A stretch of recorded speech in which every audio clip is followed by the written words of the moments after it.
Hello मेरे बच्चों, आपका स्वागत है आपके अपने परिवार सनी कंसेप्ट क्लासेस में। तो कैसे हैं आप लोग? मैं आशा करता हूं कि आप लोग अच्छे होंगे, मस्त होंगे, तंदुरुस्त होंगे। ठीक है, क्योंकि हम लोग पढ़ ही रहे हैं ऐसा चीज। क्या पढ़ रहे हैं? प्रकाश, है ना। पढ़ रहे बच्चों, हमारा पहला टॉपिक क्या है? क्लास 10th के फिजिक्स का पहला चैप्टर है प्रकाश का परावर्तन व अपवर्तन, जिसमें हम क्या पढ़े? प्रकाश के बारे में मैंने पढ़ा। हम लोगों ने क्या पढ़ा? प्रकाश के बारे में। प्रकाश क्या होता है, प्रकाश के गुणों के बारे में पढ़ा कि प्रकाश के अंदर क्या क्या गुण पाया जाता है। ठीक है, इसके बाद हमने पढ़ा प्रकाश का परावर्तन। प्रकाश का परावर्तन पढ़ा। उसके बाद हम लोगों ने पढ़ा दर्पण। दर्पण क्या होता है? शीशा, जिसमें हम क्या करते हैं? अपना सुंदर सुंदर चेहरा देखते हैं। ये हमने पढ़ा। इसके बाद हम लोगों ने क्या पढ़ा? गोलीय दर्पण। गोलीय दर्पण क्या होता है मेरे बच्चों? क्योंकि यहां से आपके एग्जाम में इंपॉर्टेंट टॉपिक्स आएंगे। जो चीज हम यहाँ पे पढ़ाएंगे एग्जाम में डिक्टो कॉपी वही आएगा। तो अब हम गोलीय दर्पण आप लोगों को बता रहे थे। तो गोलीय दर्पण में मैंने बताया था क्या कि किसी कांच के खोखले गोले को, है ना, यही गोला है। देखिए कितना अच्छा गोला बनाया हूं। आप लोग बना ही नहीं पाएंगे। प्रैक्टिस प्रैक्टिस करो, तुम लोग भी बना लोगे। मेरे इतना अच्छा नहीं बना पाओगे, लेकिन बना लोगे। देखिए अब क्या है कि इस गोले के एक साइड हम क्या कर दे? पारे की कलई कर दे, या लाल ऑक्साइड का पेंट कर दे। लाल ऑक्साइड का पेंट कर देंगे तो एक सिरा जो होगा, इसका एक भाग होगा, वो परावर्तक हो जाएगा। परावर्तक होने का मतलब है कि उसमें हमारा फेस दिखने लगेगा। ठीक है, अगर कुछ बच्चों के दिमाग में ये आ रहा होगा कि सर काहे गोले वाले करी, सीधे शीशा लेके न कह दी, तो हम लोग कर रहे हैं, कोई दिक्कत नहीं। लो समतल कांच ले लो। अब इसके एक साइड पे कर देते हैं, है ना। ये देखिए लाल ऑक्साइड का पेंट लगा दे रहे हैं। कितना आसान है मेरे लिए लगाना, देखो। अब इस पे हम लगा दिए, अब इस पे भी लगा दिए। ठीक है ना। अगर इसको हम काट देंगे तो दो भागों में बट रहा है। दो भागों में बटने का मतलब एक ऐसे बन रहा है, एक ऐसे बन रहा है। देखिए इसके इस साइड ऐसे ऐसे कर देते हैं और इसके इस साइड ऐसे ऐसे कर दिए।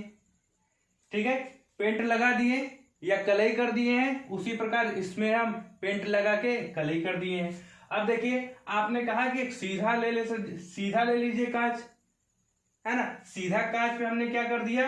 कलई कर दिया या पेंट कर दिया। अब ये वाला जो सीधा वाला दर्पण बनेगा, इस वाले दर्पण को हम क्या बोलते हैं? समतल दर्पण। क्या बोलते हैं बच्चों? समतल दर्पण बोलते हैं। कल मैंने इसकी प्रॉपर्टी बताई कि इसकी फोकस दूरी क्या होती है? अनंत होती है, क्योंकि ये कहीं गोल होता ही नहीं है, सीधे सीधे होता है। जब सीधे सीधे होगा तो इसकी फोकस दूरी क्या होगी? अनंत होगी। ठीक है, मैंने इसके प्रॉपर्टी को भी बताया कि मान लीजिए अगर यहाँ पे कोई डांस कर रहा है, कर रही है, चलो कर रही है ना, बना देते हैं फिगर, बड़ा बढ़िया बनाते हैं, बन गया। अब ये अगर यहाँ पे डांस कर रही है, अगर ये एक वेग से मूव करेगी तो शीशे में कितने वेग से दिखेगा? 2 वेग से। शीशे में कितने वेग से दिखेगा? 2 वेग से। तभी अच्छा लगता है। इसीलिए डांस क्लास में हमेशा कांच का प्रयोग करते हैं। ठीक है, एक ये बताया था। और मैंने बताया था कि अगर ये दर्पण के बाहर अगर 10 मीटर की दूरी पर है तो अंदर भी कितने मीटर दूरी दिखेगी? 10 मीटर। समझ में आया? और किसी भी समतल दर्पण में अपने आप को पूरा देखना है, अपने आप को पूरा देखना है। तो आप क्या करेंगे? अपनी लंबाई के आधे से थोड़ा सा ज्यादा, आधे से ज्यादा लंबाई का कांच लगा देंगे, उसमें आपका पूरा शरीर दिखने लगेगा। ठीक है ना बच्चों, इतना समझ में आया? और इसके बारे में और बताया गया था, शीशा जो हम अपना फेस देखते हैं इसी वाले में देखते हैं, समतल दर्पण में। इतना बता दिया गया था। फिर हमको आज पढ़ना है गोलीय दर्पण। ठीक है ना। क्या बताए थे? गोलीय दर्पण। यही बताया गया था बच्चों, गोलीय दर्पण का डेफिनेशन आपको बताया गया था कि किसी कांच के खोखले गोले के एक साइड क्या कर दीजिए, कलई कर दीजिए या लाल ऑक्साइड का पेंट कर देंगे, जिससे क्या होगा, दूसरा भाग परावर्तक हो जाएगा, परावर्तक पृष्ठ मिल जाएगा, तो वही हमारा क्या कहलाता है, गोलीय दर्पण। अब मान ले गोलीय दर्पण के आरी से काट दे, है ना, आरी जान रहे हैं, लकड़ी काटने के लिए आरी का यूज करते हैं, लोहे काटने के लिए आरी का यूज करते हैं ना, तो उससे क्या कर दीजिए, अब इसको दो भागों में अगर आप डिवाइड कर देंगे तो कुछ ऐसा मिलेगा आपको, ऐसा मिलेगा। तो इस वाले को बोलते हैं अवतल दर्पण। कौन सा, अवतल दर्पण, इसको बोलेंगे अवतल दर्पण, और इस वाले दर्पण को क्या बोलते हैं, उत्तल दर्पण। इसको क्या बोलते हैं, उत्तल दर्पण। क्योंकि मेरे बच्चों आप लोग, मैंने बताया था मेरे भाइयों कि गोलीय दर्पण कितने प्रकार के होते हैं, दो प्रकार के। कौन कौन, उत्तल दर्पण और अवतल दर्पण, यही दो बताया गया था। अब आपको पहचानेंगे कैसे कि कौन सा उत्तल दर्पण है, कौन सा अवतल दर्पण है, क्योंकि ये तो देख लेंगे फिगर से, तो देख के आ जाएगा। बाय द वे अगर भूल गए तब हम है ना किस लिए, कंसेप्ट से पढ़ाने के लिए, तभी तो आपका नाम हमारे चैनल का, अपने चैनल का क्या नाम है, concept classes, Sunny concept classes, क्योंकि कंसेप्ट से सिखाया जाएगा। चलिए अब देखिए ये क्या है, ऐसे नागिन रहती है कि नहीं, अरे भोजपुरी में गाना होगा एक नागिन वाला, तो ये दिख रहा है आपको।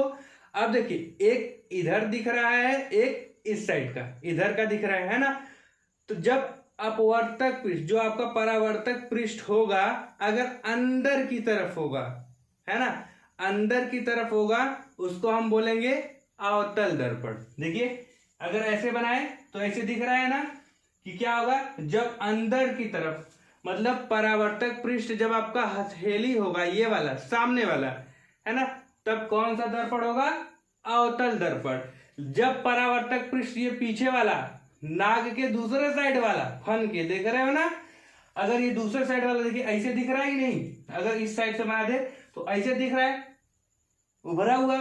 तो जब परावर्तक तल क्या हो, उभरा हुआ होगा, उसको हम क्या बोलेंगे, उत्तल दर्पण। समझ में आ गया, अच्छा कंसेप्ट था, आएगा समझ में।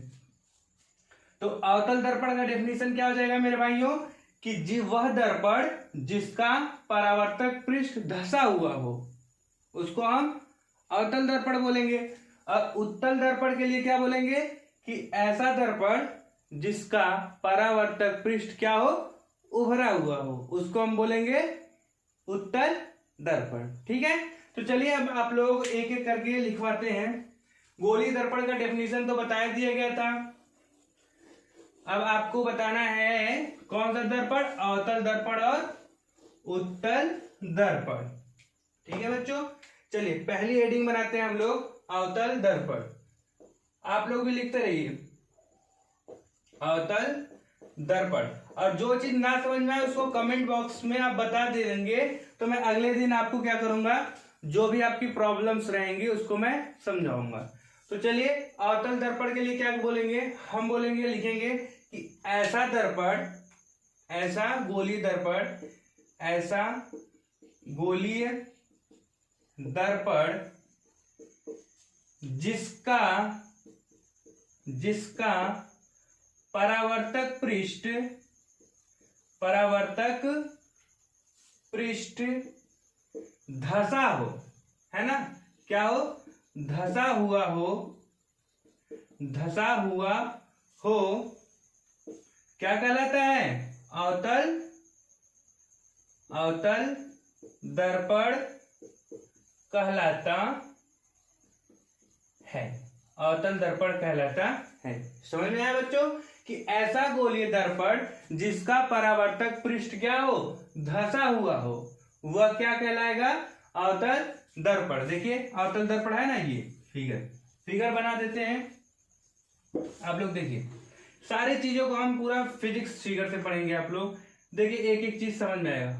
ये देखिए है ना, अब इसका परावर्तक पृष्ठ जो है ये अंदर की तरफ है, धसा हुआ है, तो ये कौन सा दर्पण हो जाएगा आपका, अवतल दर्पण। कौन सा हो गया? अवतल दर्पण। इतना समझ में आया? कोई दिक्कत? चलिए अब अगली हेडिंग बनाते हैं हम लोग अवतल उत्तल दर्पण। सॉरी, क्या बनाएंगे? उत्तल दर्पण। उत्तल दर्पण। अब उत्तल दर्पण बच्चों क्या होगा? इसी का उल्टा, इसी दर्पण का क्या हो जाएगा? उल्टा। ये जो धंसा हुआ परावर्तक पृष्ठ है और इसमें क्या हो जाएगा? उभरा हुआ। क्या लिखेंगे? लिखेंगे ऐसा गोलीय दर्पण। लिखिए आप लोग भी, ऐसा गोलीय दर्पण जिसका परावर्तक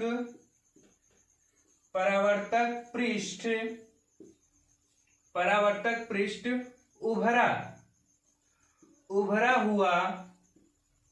उभरा हुआ हो, क्या कहलाता है आपका? उत्तल दर्पण कहलाता है।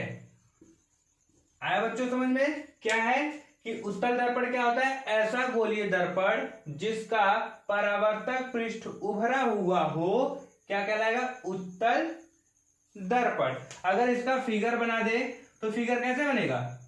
फिगर ऐसे बनेगा। ये दिख रहा है ना? फिगर कैसे बनेगा? ऐसे। देखिए पूरा फिगर बना देते हैं। ऐसे बनाए हैं, देखिए ऐसे बन गया। अब जो परावर्तक पृष्ठ होगा, देखिए ये ऊपर का उभरा हुआ है, तो ये कौन सा दर्पण हो जाएगा? उत्तल दर्पण। कौन सा हो जाएगा बच्चों? उत्तल दर्पण। समझ में आया इतना? ये बेसिक जानकारी है, एग्जाम में कभी कभी आता है, बट इसके बाद वाला जो टॉपिक पढ़ाएंगे वो तो 100% एग्जाम के अकॉर्डिंग पढ़ाया जाएगा, क्योंकि वहां से एग्जाम में आता है। और बच्चों अगर आप लोग वीडियो समझ में आ रहा है, अच्छा लग रहा है, तो आप लोग लाइक वाइक करते रहिए, सब्सक्राइब भी करते रहिए, जिससे क्या हो कि और धमाकेदार पढ़ेंगे।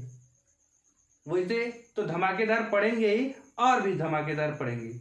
चलिए, तो इतना समझ में आया बच्चों? एक डाउट आ रहा है मेरे दिमाग में, आप लोगों के दिमाग में आ रहा है?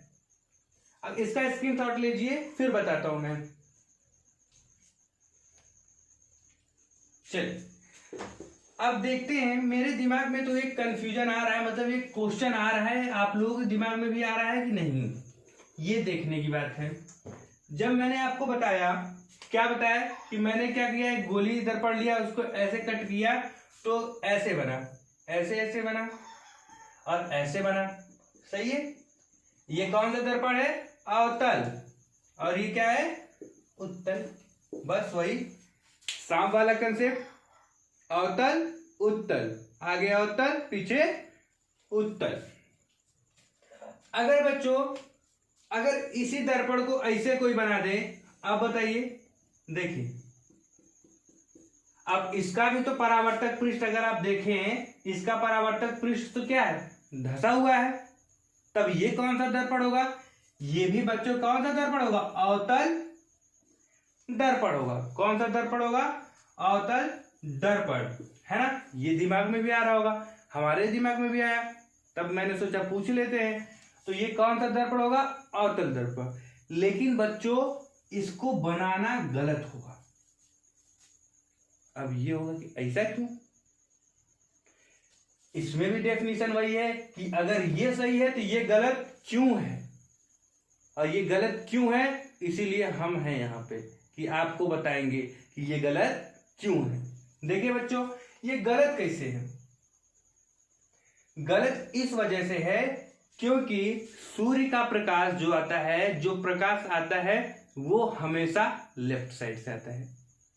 सूर्य का प्रकाश हो गया, कोई भी प्रकाश हम इसके ऊपर डालते हैं, हमेशा कहां से? लेफ्ट से डाला जाता है। इस वजह से ये फिगर क्या हो जाएगा? गलत। क्योंकि जब लेफ्ट से आप प्रकाश डालेंगे, ये तो आपका राइट हो गया, अब लेफ्ट से डालेंगे, अब भैया यहाँ पुष्पाराज का नाम जा ही न दे, मतलब कि ये यहाँ पे अगर हम पेंट लगा दिए हैं, लाल ऑक्साइड का पेंट लगाने के बाद ये कह रहा है हम तो प्रकाश को बाहर जाने ही नहीं देंगे, तब जाएगा कैसे? एकदम ऐसे करके रुक गया है कि अब तो जाएगा नहीं। तो हम कहते हैं ठीक है तुम खड़े रहो, हम इसको पूरा गलते कर देते हैं, जब ये गलत हो गया तो इसके लिए सही कौन सा होगा, ये। अब प्रकाश इससे जाएगा और इससे क्या होगा, इसे आपतित होगा, परावर्तित होगा कि नहीं होगा, हो जाएगा। समझे कि दर्पण को ऐसे क्यों बनाया जाता है, आ गया ना। चलिए अब आप लोगों बच्चों मैं बताता हूं गोलीय दर्पण से संबंधित शब्दावली, जो एग्जाम के पॉइंट ऑफ व्यू से बहुत जरूरी है, बहुत इंपॉर्टेंट है, ठीक है ना। तो अब क्या देखते हैं, गोलीय दर्पण से संबंधित शब्दावली। गोलीय दर्पण से संबंधित शब्दावली, क्या शब्दावली, ठीक है बच्चों। गोलीय दर्पण से संबंधित शब्दावली देखते हैं क्या क्या है।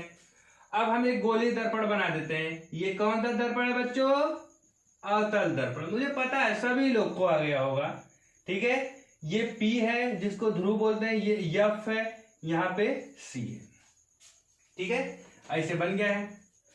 अब इसमें पहला हेडिंग होता है दर्पण का ध्रुव। दर्पण का क्या होता है, ध्रुव। दर्पण का ध्रुव, ध्रुव को इंग्लिश में बोलते हैं पोल। क्या बोलते हैं, पोल, इसलिए यहां पे लिख गया है P। तो दर्पण का ध्रुव क्या होता है मेरे बच्चों, दर्पण का ध्रुव होगा ना किसी भी दर्पण के परावर्तक पृष्ठ के मध्य बिंदु के, दर्पण के परावर्तक पृष्ठ के मध्य बिंदु को दर्पण का ध्रुव बोलते हैं। लिख देते हैं, क्या लिखेंगे, दर्पण के परावर्तक पृष्ठ के मध्य बिंदु को परावर्तक पृष्ठ के मध्य बिंदु को क्या बोलते हैं, दर्पण का ध्रुव। दर्पण का ध्रुव कहते हैं, ठीक है बच्चों। समझ में आया मेरे भाइयों बहनों, समझ में आ रहा है तो लाइक करते रहो और देखते रहो। क्या है कि दर्पण के परावर्तक पृष्ठ के मध्य बिंदु को दर्पण का ध्रुव कहते हैं। आ गया समझ में, कोई दिक्कत बताइए, नहीं दिक्कत ना। चलिए अब इसमें देखते हैं अगला क्या देखते हैं, लिखेंगे वक्रता त्रिज्या। क्या लिखेंगे, वक्रता त्रिज्या। देखिए बहुत जरूरी इंपॉर्टेंट टॉपिक चल रहा है, वक्रता त्रिज्या, है ना बच्चों। वक्रता त्रिज्या क्या होता है, बहुत आसान, एकदम हलवा आप लोगों के लिए। हलवा किस लिए बोल रहे हैं कि एकदम आसान है। अब वक्रता त्रिज्या क्या होगा, हम बोलेंगे गोलीय दर्पण जिस खोखले गोले का भाग होता है उस गोले की त्रिज्या को वक्रता त्रिज्या कहते हैं, है ना। तो क्या लिखेंगे कि गोलीय दर्पण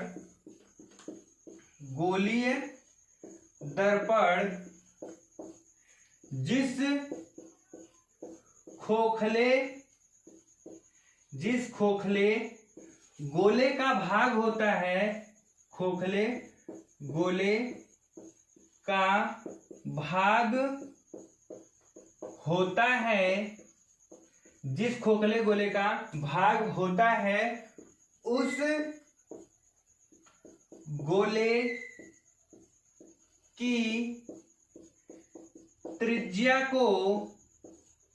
की त्रिज्या को वक्रता त्रिज्या कहते हैं। वक्रता त्रिज्या कहते हैं, उस गोले की त्रिज्या को वक्रता त्रिज्या कहते हैं। समझ में आया बच्चों, क्या वक्रता त्रिज्या क्या होगा कि गोलीय दर्पण जिस खोखले गोले का भाग होता है, मतलब जिस खोखले गोले से बना होता है उस गोले की त्रिज्या को वक्रता त्रिज्या कहते हैं। समझ में आया, इतना स्क्रीनशॉट लीजिए फिर अगली हेडिंग लिखवाते हैं।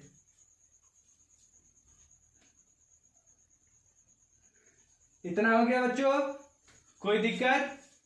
चलिए फिर मिटाते हैं हम लोग। वक्रता त्रिज्या हो गया, अब देखते हैं मुख्य फोकस या फोकस दूरी, है ना। मुख्य फोकस देखते हैं। मुख्य फोकस बहुत इंपॉर्टेंट हेडिंग है। मुख्य फोकस, मुख्य फोकस ये क्या है? मोस्ट इंपॉर्टेंट, मोस्ट इंपॉर्टेंट है ये आप लोगों के लिए, एग्जाम के लिए क्या है? Most important.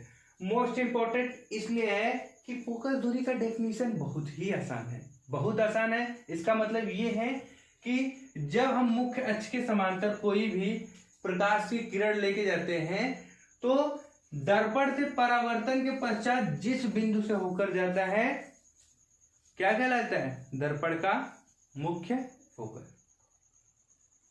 समझ में है कि क्या कहलाएगा? कि मुख्य अक्ष के समांतर, मुख्य अक्ष के समांतर चलने वाली प्रकाश की किरणें दर्पण से परावर्तन के पश्चात जिस बिंदु से होकर जाती है उस बिंदु को क्या बोलते हैं? मुख्य फोकस। दर्पण का मुख्य फोकस बोलेंगे। ठीक है, आया समझ में? ये अवतल दर्पण के लिए लिखवा दे रहे हैं, उत्तल के लिए भी ऐसे लिखवाएंगे, बस वहां पे प्रतीत होगा, जाते हुए प्रतीत होगा। दिखा रहा हूं अभी आपको, आप लोगों को क्या हो जाएगा कि मुख्य अक्ष के, मुख्य अक्ष के, मुख्य अक्ष के समांतर चलने वाली प्रकाश किरण, चलने वाली प्रकाश किरण दर्पण से परावर्तन के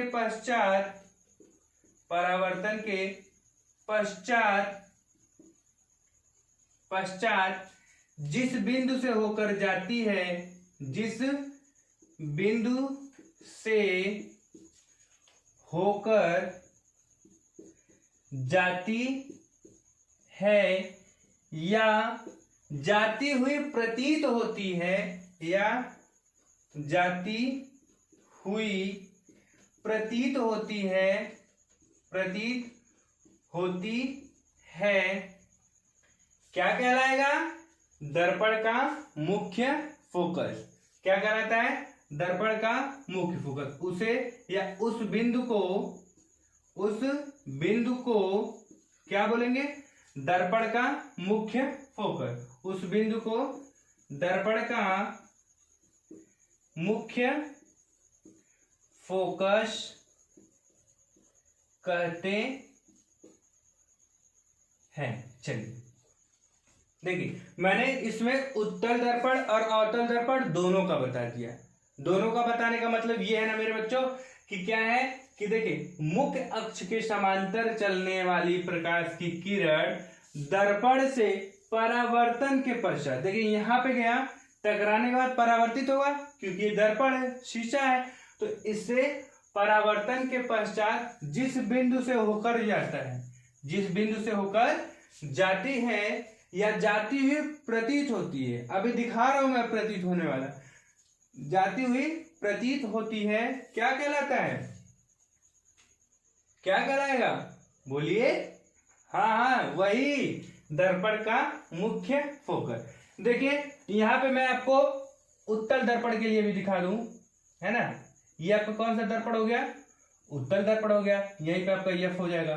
ठीक है, अब देखिए, अब ये आपका मुख्य अक्ष हो गया। अब इसके समांतर हम लेके जा रहे हैं।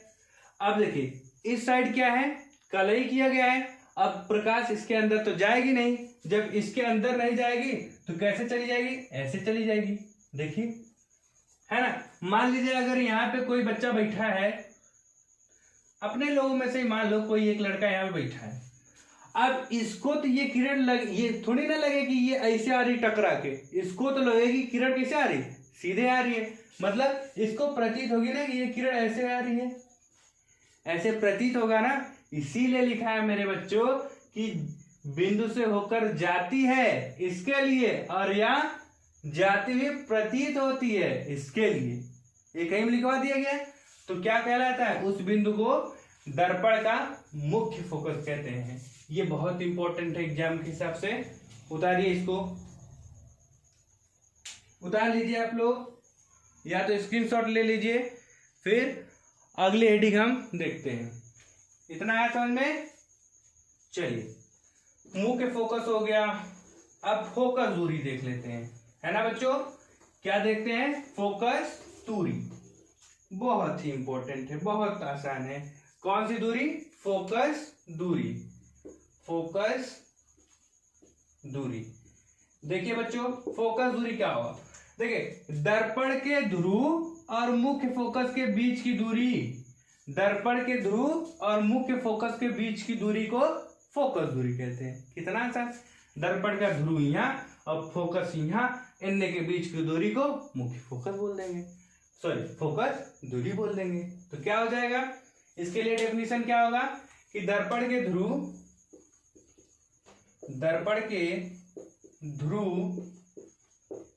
व मुख्य फोकस के